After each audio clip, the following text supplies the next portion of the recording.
Vayan abriendo sus Biblias entonces en Primera Juan, capítulo 2, y vamos a leer los versículos que tocan desarrollar hoy es del 18 al 23. Primera Juan 2, 18 al 23. Dice así la palabra de Dios: hijitos, ya es el último tiempo, y según vosotros oísteis que el anticristo viene, así habrán surgido muchos anticristos. Por esto conocemos que es el último tiempo. Salieron de nosotros, pero no eran de nosotros, porque si hubiesen sido de nosotros, habrían permanecido con nosotros. Pero salieron para que se manifestase que no todos son de nosotros. Pero vosotros tenéis la unción del Santo y conocéis todas las cosas. No os he escrito como si ignoraseis la verdad, sino porque la conocéis y porque ninguna mentira procede de la verdad. ¿Quién es el mentiroso, sino el que niega que Jesús es el Cristo? Este es el anticristo, el que niega al Padre y al Hijo. Todo aquel que niega al Hijo tampoco tiene al Padre. El que confiesa al Hijo tiene también al Padre. Les ruego que me acompañen en oración, hermanos, y que el Señor nos ayude a poder desarrollar esta porción de la Escritura. Padre Santo, bendito Señor, Dios Todopoderoso, te ruego, Señor, que me ayudes a poder desarrollar este tema con claridad para que mis hermanos salgan edificados. Hoy vamos a hablar del anticristo, aquel suplantador o vamos a llamarlo así, el que se opone a todo lo que el Señor hace. Te ruego, Padre, que realmente guíes mis palabras y que el corazón de mis hermanos estén atentos. Eso te ruego, Señor, que tu Espíritu nos acompañe en el nombre de Jesús. Amén. Entonces, hermanos, Juan nos ha venido hablando con claridad sobre las marcas que identifican a un verdadero creyente. Él nos ha declarado que el que ha nacido de Dios camina en la luz.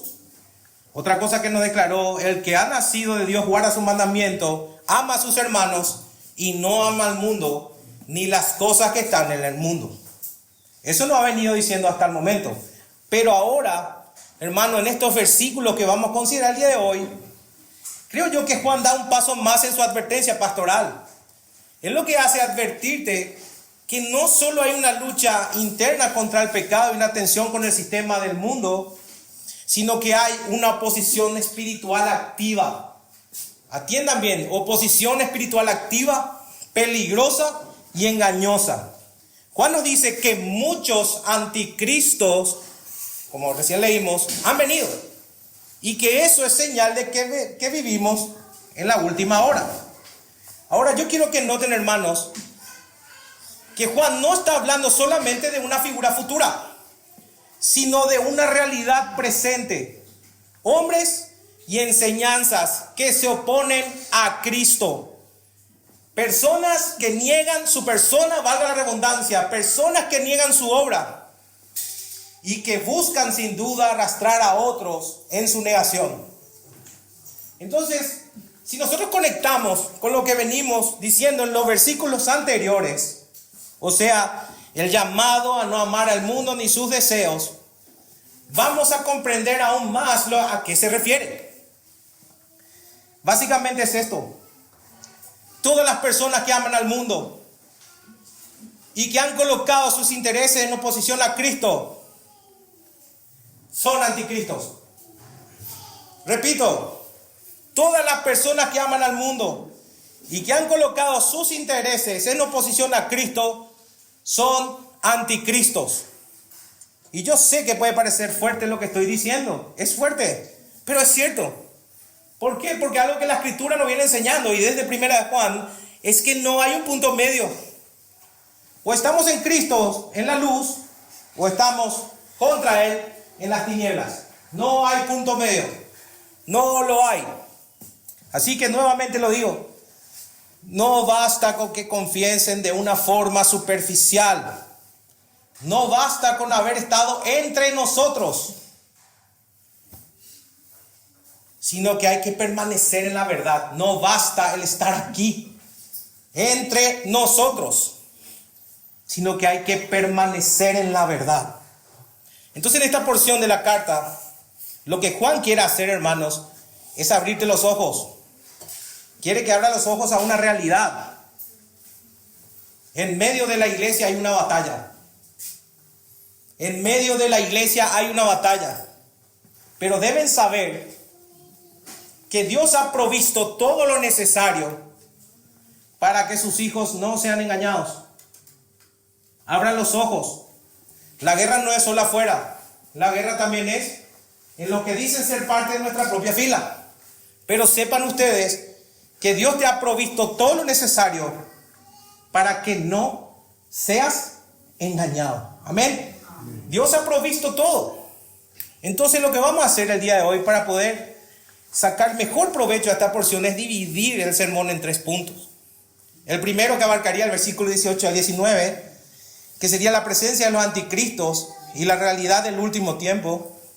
El segundo punto, basado en los versículos 20 y 21, la unción del santo y el discernimiento del creyente. Y finalmente el tercer punto, el espíritu del anticristo niega al Hijo, pero el que confiesa tiene al Padre, basado en los versículos 22 y 23. Que el Señor nos ayude, hermano, que el Señor nos ayude a comprender esto. Amén. Entonces, vamos al primer punto, la presencia de los anticristos y la realidad de los últimos tiempos. Entonces, si ustedes se fijan en lo que acabamos de leer, Juan inicia nuevamente una sección con una advertencia pastoral. Él dice: hijitos, ya es el último tiempo, y según vosotros oíste que el anticristo viene, así ahora han surgido muchos anticristos. Ahora, si notan, van a darse cuenta que a lo largo de la carta, en estos 2 primeros capítulos, podemos ver cómo ya usan mucho la palabra hijitos. Hijito, hijito, hijitos. Que es la forma, vamos a llamarla así, pastoral o de un corazón abierto que Juan se refiere a los creyentes. O sea, esto es una expresión afectuosa frecuente que van a encontrar en la carta. Cuando dice hijitos, se está refiriendo a los creyentes y lo está haciendo de una forma pastoral, lo está haciendo de una forma amorosa. O sea, hermanos, yo quiero que cuando lean ustedes noten el corazón de un padre espiritual, de cómo él siente, cómo realmente él siente por sus hermanos y le dice hijitos. O sea, él está escribiendo con un corazón que cuida o con un corazón que exhorta, pero que desea lo mejor para sus hermanos. Y lo primero que hace en ese camino es afirmarles con claridad algo. Miren lo que dice: ya es, no dice van a ser, sino le dice ya es el último tiempo. Ya es el último tiempo. Y cuando leemos algo así, surge una pregunta lógica. ¿Qué significa el último tiempo? Si te dice que ya es el último tiempo, la pregunta es: ¿qué es el último tiempo? Entonces vamos a definirlo así.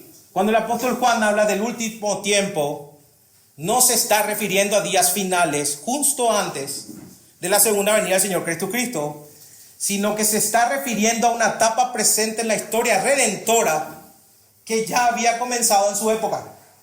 A eso se refiere. El último tiempo, hermanos, hace referencia a la era final del plan de Dios. O en otras partes de la Escritura se lo llama también los últimos días. Los últimos días. El último tiempo, los últimos días. Así que cuando estén leyendo esto, entiendan que no es un momento futuro, sino que comenzó, que este tiempo al que se refiere comenzó con la primera venida del Señor Jesucristo. Desde que vino el Señor Jesucristo, comenzaron los últimos tiempos. Te voy a bajar un poco más. Desde la primera venida de Cristo, sin dudas estamos en los últimos tiempos. Por ende, Juan no te anuncia un evento futuro. Más bien lo que hace, y anoten porque es importante para interpretarlo, una era que ya ha comenzado o ya había comenzado. Él está diciendo que ya estaban operando en los últimos tiempos. Ahora yo quiero, hermanos, que si algo quiero conseguir, es que salgas de aquí sabiendo lo siguiente: vivimos en los últimos tiempos desde que el Hijo de Dios se hizo hombre y desde que Jesús anunció el reino. Estamos en los últimos tiempos. Por ejemplo, anoten en Hebreos capítulo 1, versículo 1 al 2 dice, solamente voy a parafrasear una parte: en estos últimos días Dios nos ha hablado por Él, por el Hijo.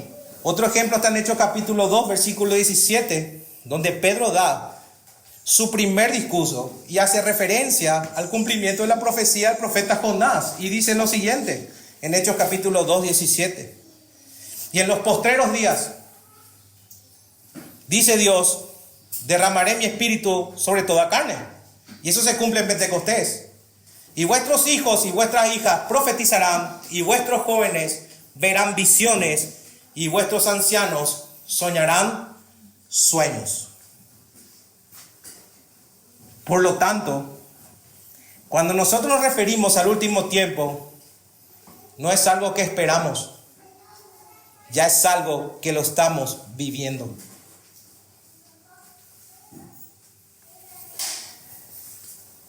Hermanos, estás en los últimos tiempos. Ahora, lo interesante es cómo nos muestran las características de este último tiempo o las manifestaciones que van a encontrar en este último tiempo. Y son dos cosas. Va a haber la verdad de Cristo, pero también va a haber oposición y error. Son dos características. Por eso Juan añade, y según vosotros oíste que el anticristo viene, así ahora han surgido muchos anticristos. Muchos anticristos, no dice el anticristo, sino dice muchos anticristos. Y lo primero que deben notar es que aquí es la primera vez en las escrituras que aparece la palabra anticristo. Y aunque popularmente se ha asociado con Apocalipsis, esta palabra solamente se encuentra en el libro de Primera de Juan. Solamente en el libro de Primera de Juan. Por eso es muy importante que entiendan que aquí no se le está presentando como una figura única y futura, sino que se le está presentando como una realidad presente. Entiéndanlo bien eso. Aquí no se está hablando de una figura única y futura. Se está hablando de una realidad presente. Juan afirma algo muy claro. Han surgido muchos anticristos. O sea, personas que reflejan ese espíritu de oposición y suplantación de Cristo. ¿Saben por qué? Porque el término anticristo combina dos ideas.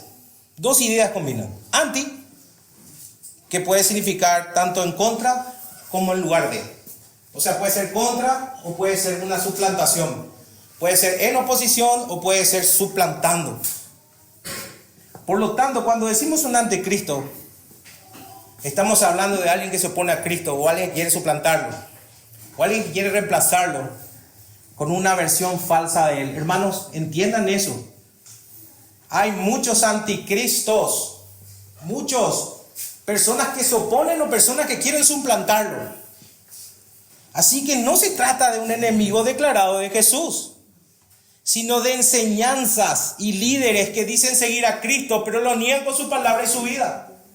Ese es el peligro de esto, como vamos a ver. Juan te menciona 3 señales específicas en su carta, que obviamente ya hemos desarrollado algunas, pero otras vamos a desarrollar más adelante.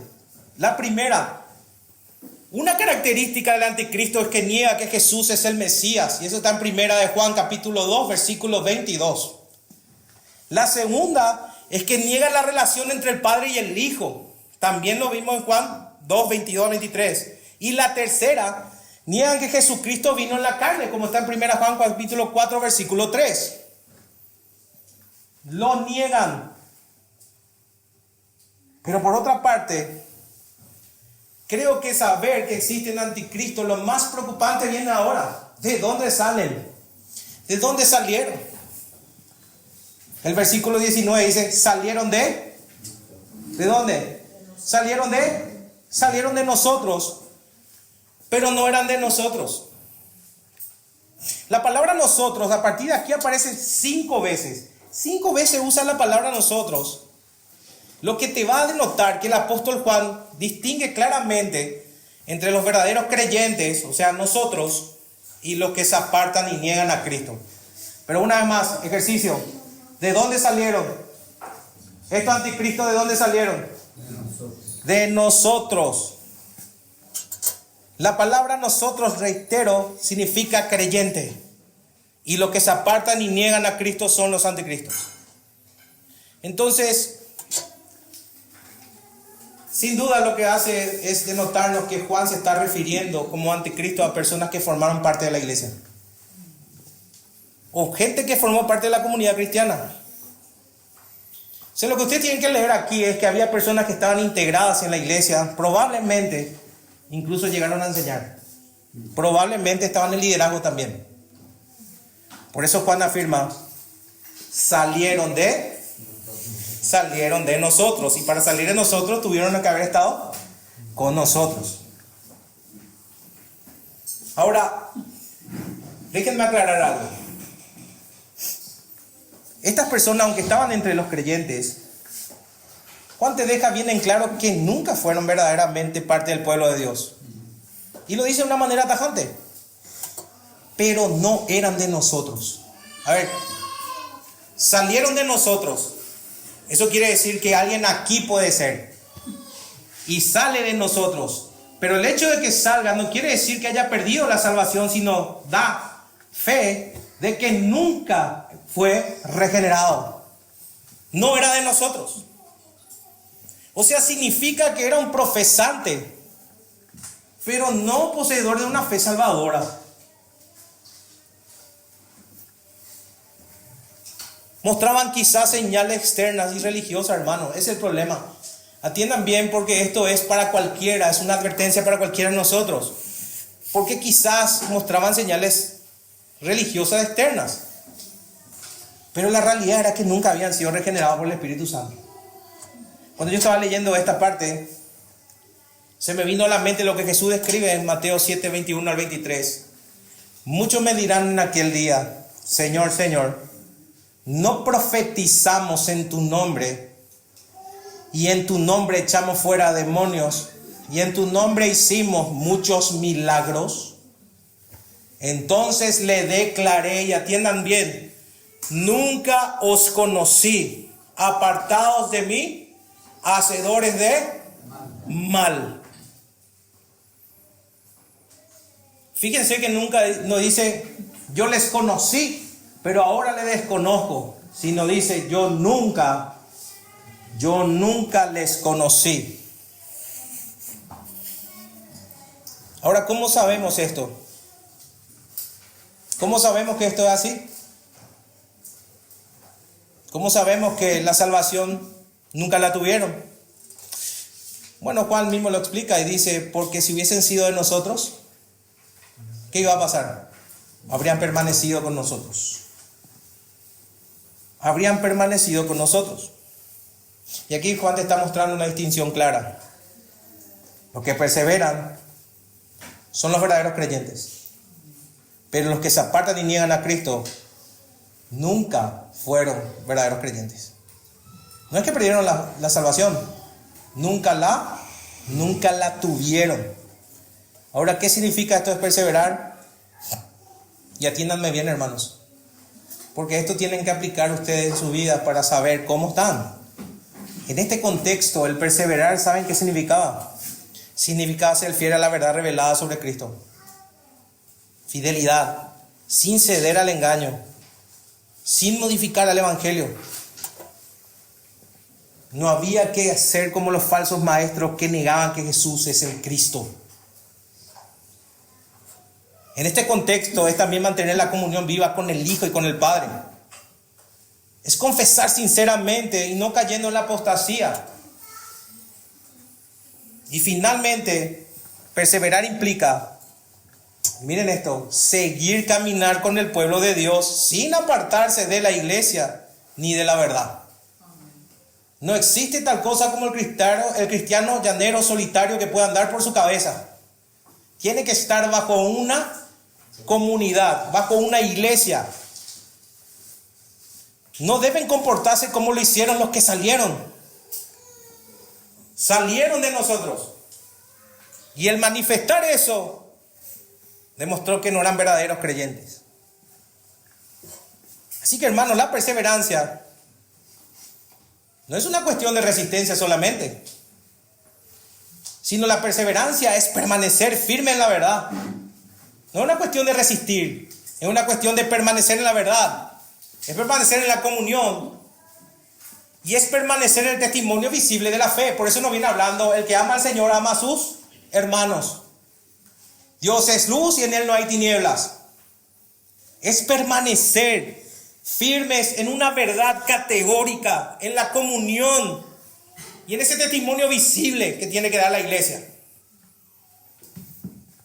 Entonces, cuando alguien se aparte definitivamente del evangelio, no es una cuestión de cambiarse de iglesia. Su alejamiento, hermanos, tener bien en claro, no destruye su salvación. Más bien revela que nunca la tuvo. Nunca tuvo la fe verdadera. Por eso Juan lo resume así. Porque salieron para que se manifestase que no todos son de nosotros. El punto, hermanos, creo yo, es que Dios permite estas salidas como una forma de purificación y discernimiento dentro de la iglesia. Y debo decir que aunque las herejías, las divisiones y la apostasía realmente duelen, vamos a decir con toda fe que Dios la usa para mostrar quiénes son los verdaderamente suyos. Por eso Pablo afirma algo similar en 1 Corintios, capítulo 11, versículo 19. Porque es preciso que entre vosotros haya disensiones, para que se haga manifiesto entre vosotros los que son aprobados. En otras palabras, la crisis en la iglesia no solo prueba la fe, sino que la revela. ¿Me siguen? La revela. Entonces, para ir cerrando este primer punto, estos anticristos a los que se refiere Juan, estuvieron dentro de la comunidad cristiana. Quizás participaron enseñando, convivieron con la gente, oraron, pero en algún momento, su verdadera condición salió a la luz. Su salida no solo revela un error doctrinal, sino que también denota la falta de regeneración verdadera. ¿Quieren que te diga en una frase? Su fe no era genuina. Nutrida de error, en oposición a Cristo, en oposición a su iglesia, y el hecho de que haya salido demuestra que su fe no era una fe genuina. Así que, hermanos, la presencia de los anticristos no solo te confirma que estamos en los últimos tiempos, sino también revela quiénes son verdaderamente de Cristo.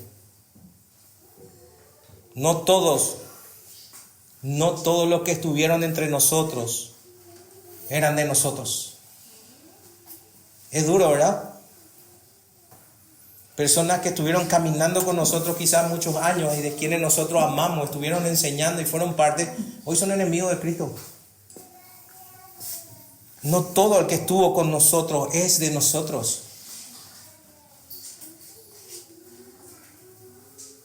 Pero ustedes que han permanecido deben saber que tienen algo que les sostiene la verdad. El que salió y niega el evangelio nunca fue. Pero a contrapartida, ustedes que permanecen tienen algo que les sostiene la verdad. Y eso precisamente va a llevarnos al segundo punto del sermón: la unción del santo y el discernimiento del creyente. Dice: pero vosotros tenéis la unción del santo y conocéis todas las cosas. No es escrito como si ignoraseis la verdad, sino porque la conocéis y porque ninguna mentira procede de la verdad. Entonces, después de que te haya hablado del peligro real de estos últimos tiempos, porque es un peligro real, hermanos, solo prendan Enlace TV y van a darse cuenta de lo que yo digo. Van a darse cuenta de que hay muchas personas enseñando un Cristo falso, pero ellos dicen que forman parte de nosotros. Y eso es señal de los últimos tiempos. Últimos tiempos que inició con la primera venida del Señor Jesucristo. Entiendan bien eso, que inició con la primera venida del Señor Jesucristo. Entonces, después de que te haya hablado de ese peligro, es como que Juan cambia nuevamente de tono y dice, es como si dijera, sí, el peligro es real, pero no tengan miedo. Te acabo de decir que los anticristos salen de dentro de la iglesia y que hay un peligro. Entiendo, no tengas miedo, porque debes saber que no estás solo. No estás solo. Él nos dice algo muy precioso, hermanos, y yo creo que habría que subrayarlo, el versículo 20. Dice, pero vosotros tenéis la unción del Santo y conocéis todas las cosas. ¿Qué significa esto de la unción del Santo? La palabra griega para unción deben saber que es crisma. Y originalmente se hace referencia a la unción con aceite, como la que Dios ordenaba en el Antiguo Testamento para apartar reyes, sacerdotes y profetas con el propósito especial. Sin embargo, dado el contexto espiritual, aquí no te está haciendo referencia a un acto físico, sino que te está haciendo una referencia a la obra del Espíritu Santo. Es decir, cuando dice unción, es el don del Espíritu Santo que todo creyente ha recibido al creer en Cristo. Otra vez, es el don del Espíritu Santo que todo creyente ha recibido al creer en Cristo. Por lo tanto, vamos a definirlo así. La unción del Santo, hermanos, no es algo místico. No es algo reservado para unos pocos, ni mucho menos es una emoción pasajera o una segunda bendición como algunos lo enseñan. Si sos creyente, si has confiado sinceramente en Jesús, tenés la unción del Santo. El Espíritu Santo mora en vos. Y si mora en vos, me animo a decir que Él es quien te guía, te enseña, te consuela y te ayuda a discernir el error.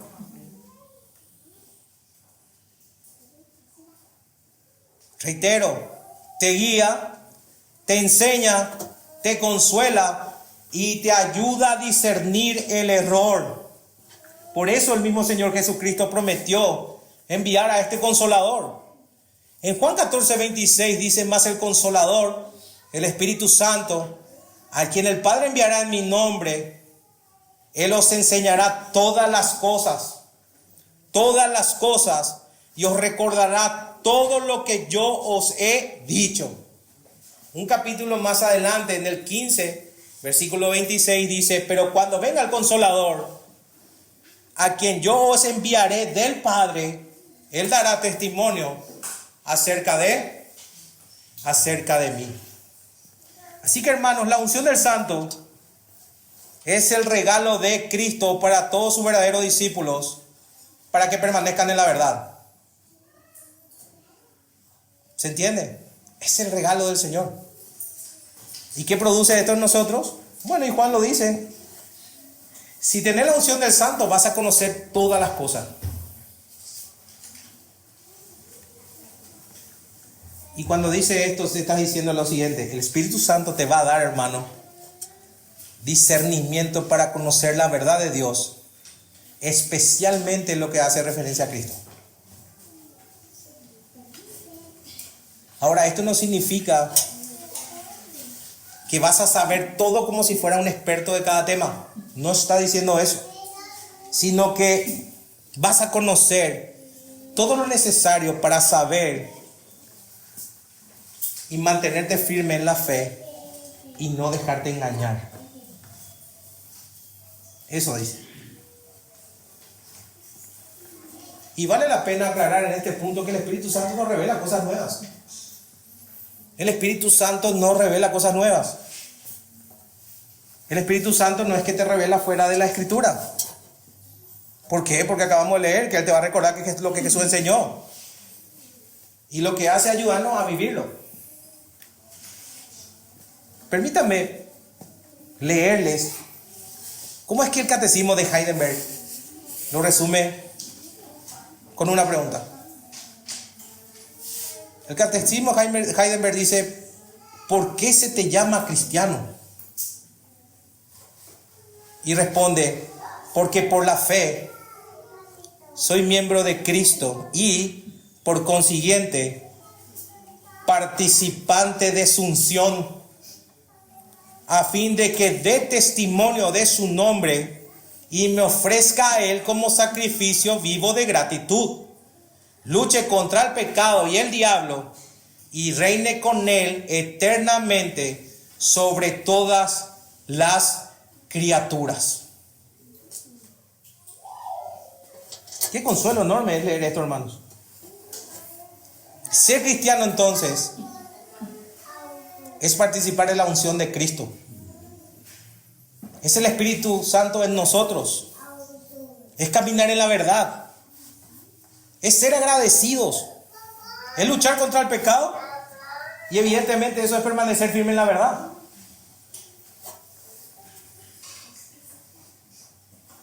Y Juan añade algo más pastoral todavía. No es escrito como si ignorasen la verdad. Y entiendan esto: Él no duda de la fe de sus lectores. Al contrario, escribe porque confía que conocen la verdad. Porque tiene la unción del Santo, como acabamos de leer. Así que esta carta no es para sembrarte miedo, sino para afirmar el corazón de un creyente. Recuerden eso, es para afirmar el corazón de un creyente en la verdad. Ya, esa verdad que mora en vos. La iglesia a la que Juan escribe no era una iglesia ignorante. Esa iglesia había recibido enseñanza apostólica. Ellos fueron formados en la verdad. Y lo que ellos ahí necesitaban es que se les recuerde que ya lo saben. Ya lo saben, ya saben la verdad. Y como saben la verdad, eso va a evitar de que sean arrastrados a doctrinas erróneas, a doctrinas falsas. El punto que resalta Juan es que el Espíritu Santo, hermanos, mantiene viva en nosotros la enseñanza de Cristo. Y si mantiene viva la enseñanza de Cristo en nosotros, vamos a poder combatir al error. El error que viene desde adentro. Y esa verdad, cuando alumbra, es incompatible con la mentira. Por ende, todo aquello que se opone a la enseñanza de Cristo, todo el que niega su obra, todo el que niega su naturaleza o su autoridad, debe ser llamado como corresponde. Es un mentiroso.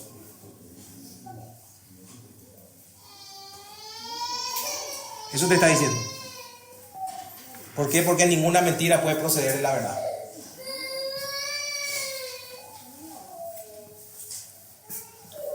Hermanos, yo creo que es consolador saber que no estamos solo en medio de tanta confusión. Estamos en los últimos días. Hoy se levanta mucha gente que dice un montón de cosas que parecen verdad, pero en realidad no lo son. El punto es que nosotros tenemos la unción del Santo para poder discernir la verdad y el error. Y eso es un consuelo. Hay mucha confusión, pero tenemos la unción del Santo que nos ayuda a discernir. Miren, creo que este es un tiempo donde todos concordaremos en que donde el error se disfraza de verdad. Hay mucho error disfrazado de verdad. Y muchos ofrecen algo más que Cristo. Por ejemplo, se ofrecen visiones, emociones, filosofía humana. Hasta inclusive son prácticas paganas que muchos quieren cristianizar. Pero al tener la unción del Santo, nosotros podemos discernir entre la verdad y el error. Y todo aquel que niega lo que Cristo reveló es un mentiroso, sea quien fuere. Así que, hermano, te pregunto, si tienes al Espíritu, ¿tienes la palabra? ¿Tienes el Evangelio? ¿Sabes que tienes lo necesario para discernir y permanecer firme? Te reitero una vez más. Tenés la unción del Santo. Tenés la palabra escrita. Conocés el Evangelio. Sabés, entendés y creés que tenés todo lo necesario para discernir y permanecer firme.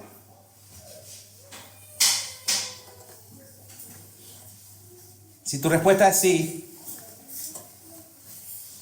vas a darte cuenta que por eso no necesitas novedades. Nada nuevo, ni supuestos profetas.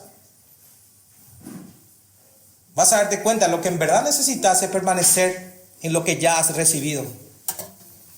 Y lo segundo es crecer en obediencia. Eso es. Entonces, aunque el error abunde, y muchos errores sean difíciles de desmarañar, como creyentes no estamos solos ni confundidos. Tenemos esa opción del Santo, el Espíritu, que te da discernimiento y amor a la verdad. Hermanos, el mundo cristiano, entre comillas, es un poco complicado. Hay muchas verdades que se disfrazan, pero errores que se disfrazan como verdades. Por eso hay que tener un espíritu bereano y pasar por medio de la Escritura todo lo que se te dice. Todo. Y déjame decirte que tener la unción del Santo, que es lo justo y necesario para poder evitar el error y permanecer firme y obedecer al Señor Jesucristo. Ahora, el saber eso no significa que ahora voy a bajar las manos. Voy a bajar la guardia porque ya tengo la unción. Porque Juan lo que advierte es que el peor error o el error más peligroso no se trata de una cuestión de confusión, sino que el error más peligroso finalmente es negar a Cristo. Y eso es precisamente lo que caracteriza al espíritu del anticristo. Negar a Cristo. Anti, oposición, suplantación, como quieran llamarlo. Por eso Juan te llama a partir de los versículos siguientes a que te permanezcas, o para permanecer firme en la fe, confesando claramente quién es Jesús. Eso nos lleva al tercer punto del sermón. Ese espíritu del anticristo niega al Hijo, pero el que lo confiesa tiene al Padre. Entonces, ¿qué hizo recién? ¿No habló que estamos en los últimos días? ¿No habló que en los últimos días tiene unas características, que se levantan anticristos? Y después nos dijo que tenemos la unción para conocer la verdad y discernir entre la verdad y el error. Ahora, lo que va a decirnos con claridad, ¿cuál es la mentira más peligrosa de todas? ¿Quién es el mentiroso? Sino el que niega que Jesús es el Cristo. Este es el anticristo, el que niega al Padre y al Hijo. Juan aquí lo que hace es usar un recurso llamado retórica, hace una pregunta retórica para señalar con firmeza al falso maestro. Si se recuerdan, ya en 1 Juan 1:6 y en el 2:4, ya había llamado mentiroso al que dice conocer a Dios, pero vive en pecado o en desobediencia. Pero ahora va mucho más allá. El mentiroso por excelencia es el que niega a Cristo. O sea, aquí no se está hablando de alguien solamente equivocado. Aquí se está hablando de alguien que contradice la verdad del Evangelio. Negar que Jesús es el Cristo, no lo vean como un error menor, porque es rechazar que Jesús es el ungido de Dios, que Jesús es el Hijo eterno y que fue enviado para salvar. También esto implicaría el rechazo de su divinidad, el rechazo total de su misión y su autoridad como Señor y Salvador. No es algo menor. Y en el contexto de la carta, específicamente esto iba dirigido contra aquellos falsos maestros o anticristos que estaban enseñando un Jesús distorsionado. Posiblemente estaban influenciados por el gnosticismo, que como vimos creían en ese dualismo de la materia y lo espiritual.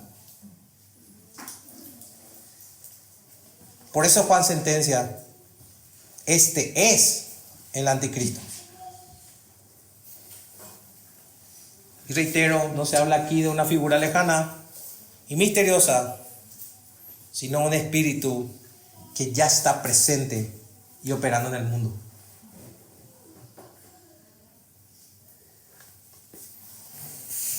Y este es un espíritu, hermanos, que se manifiesta cada vez que alguien niega que Jesús es el Cristo.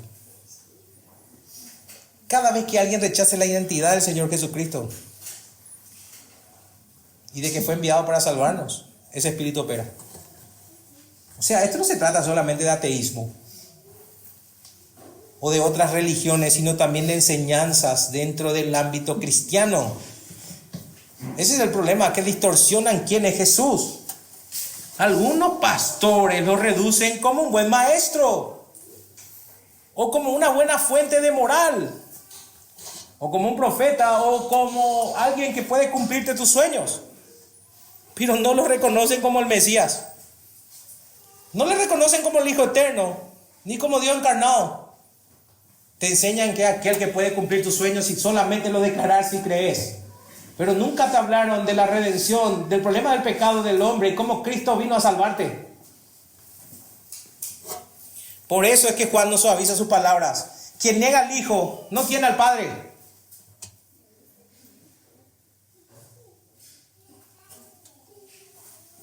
No se puede entonces tener una relación con Dios sin reconocer a Cristo como el Hijo, pero reconocerlo como es: Dios y Salvador, amo y Señor. Negar a Cristo es negar al Padre, porque las Escrituras claramente te lo dicen, que Cristo es la revelación perfecta del Padre. Jesús dijo: el que me ha visto a mí, ha visto al Padre. Eso está en Juan 14:9. El que me ha visto a mí, ha visto al Padre. Así que negar a Cristo es negar al Padre. Bajar lo que Cristo es para hacer un Cristo más amigable, entre comillas, para que la gente se quede, es negar al Padre. Permanecer en la verdad es lo que nos manda la Escritura. Cualquier enseñanza menos de la Escritura es mentira.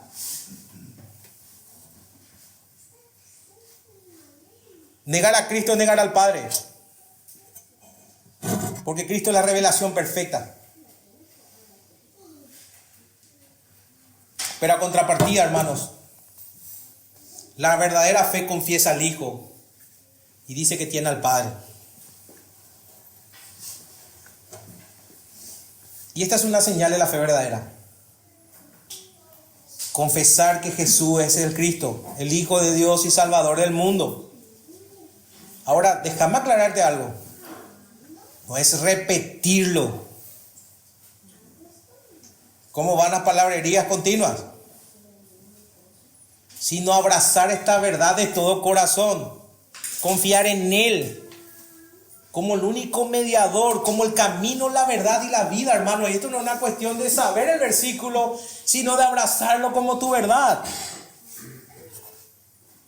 Si abrazaste esta verdad, confesás al Hijo. Y si confesás al Hijo, no estás perdido, porque tienes al Padre. Vas a tener vida eterna y vas a tener comunión con Dios. Hermano, no es una cuestión de labios. Lo que viene hablándonos Juan a lo largo de todo esto es: miren, analícense, porque esto no es una cuestión de saber repetir y mantenerse en una iglesia con ciertas formas, sino se trata de una verdad que realmente transforma tu vida. Por eso te dice que si nosotros decimos que creemos en Él, debemos andar como Él anduvo.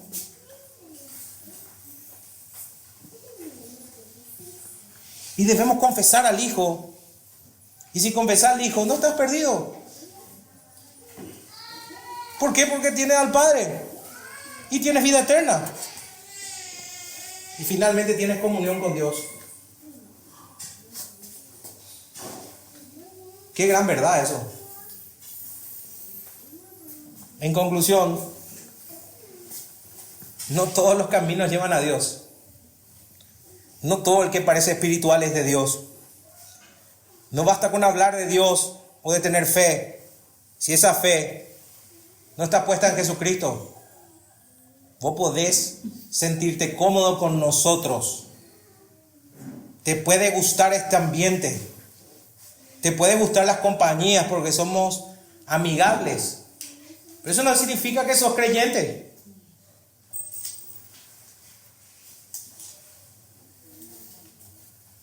No basta con hablar de Dios. No basta con decir tengo fe. Si esa fe no está puesta en Jesucristo, negar a Cristo es negar todo. Pero a contrapartida, confesarlo es tener todo. Y yo creo que esa es la misión que tenemos nosotros en estos últimos tiempos. ¿Qué es lo que tenemos que hacer? Mantenernos firmes en la confesión del Hijo, no avergonzarnos de Él, mucho menos acomodarnos a la idea del mundo. Y aquí viene algo claro: proclamar con gozo, porque el cristiano es gozoso. Proclamar con gozo que Jesús es el Cristo, el Hijo de Dios y nuestro Salvador. Con gozo. Y más aún, hermanos, convencete en tiempos donde abundan voces confusas. Hay muchas voces confusas. Y donde hay confusión, la iglesia tiene que confesar con claridad. ¿Verdad? Donde hay confusión hay que confesarlo con claridad y convicción. Jesús es el Cristo, el Hijo del Dios viviente. Con claridad. Y porque le tenemos a Jesús, tenemos al Padre. Y tenemos vida eterna. Y finalmente tenés esperanza. La esperanza de ir al cielo. Ahora, ¿cómo aplicamos esto en nuestras vidas? Yo te pido que te examines con honestidad. Te pregunto, ¿qué confesás sobre Cristo? No es suficiente decir creo en Dios o tengo fe. Más bien lo decisivo es esto: crees, amas y confiesas que Jesús es el Cristo, el Hijo de Dios. Hermano, el anticristo no niega lo religioso, lo que niega es a Cristo. Por eso, la prueba más clara de una fe genuina es una confesión sincera, perseverante y obediente a Cristo como Señor y Salvador. Señor y Salvador. Reitero, todo aquel que confiesa al Hijo tiene al Padre. Lo segundo que vamos a sacar aquí, te digo, no te escandalices cuando alguien abandona la fe.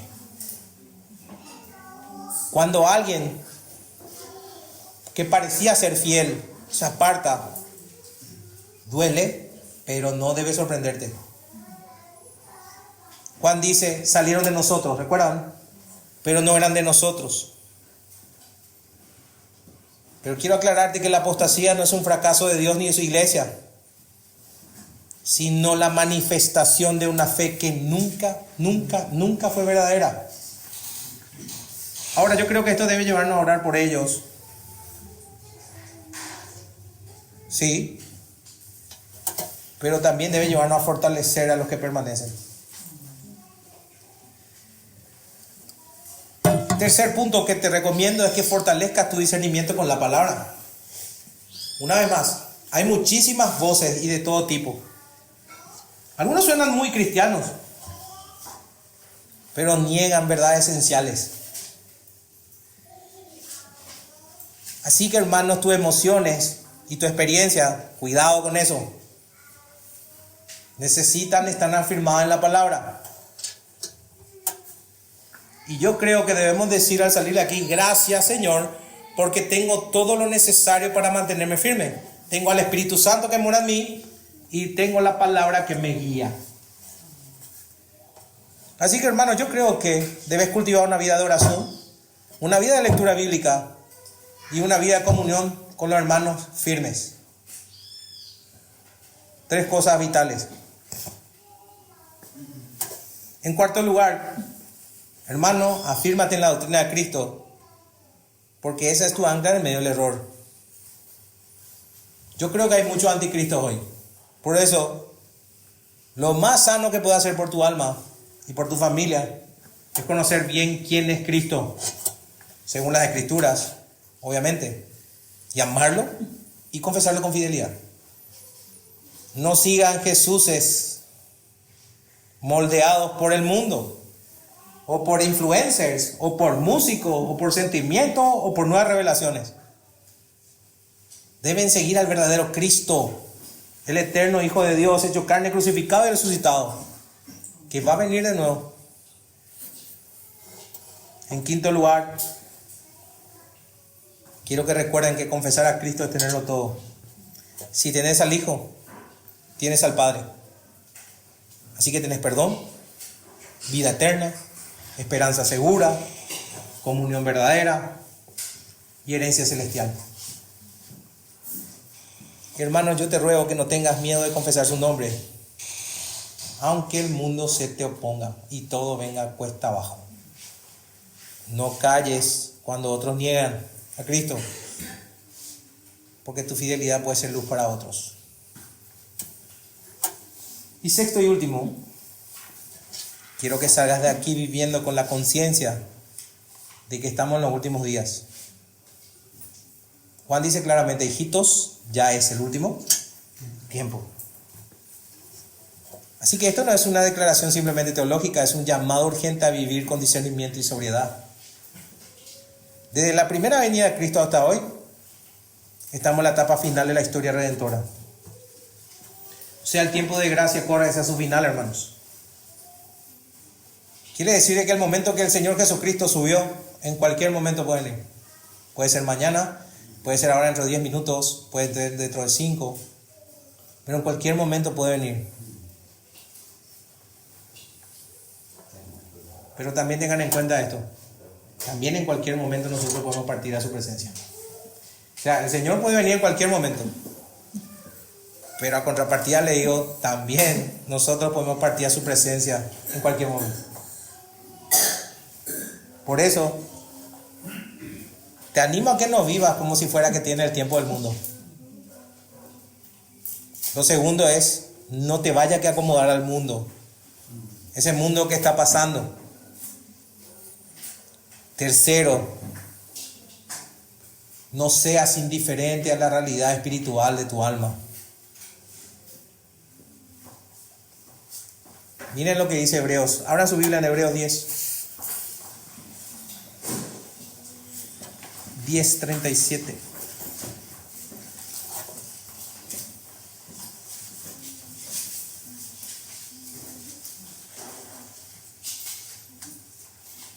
Dice así: porque aún un poquito, y el que ha de venir, ¿qué dice? Vendrá. ¿Y qué dice? Y no tardará. Mas el justo vivirá por fe, y si retrocediere, no agradará a mi alma. ¿Ven lo que dice? Porque aún un poquito, y el que ha de venir vendrá, y no tardará. Mas el justo vivirá por fe, y si retrocediere, no agradará a mi alma. Pero nosotros no somos de los que retroceden para perdición, sino de los que tienen fe. ¿Para qué dice? Para preservación del alma.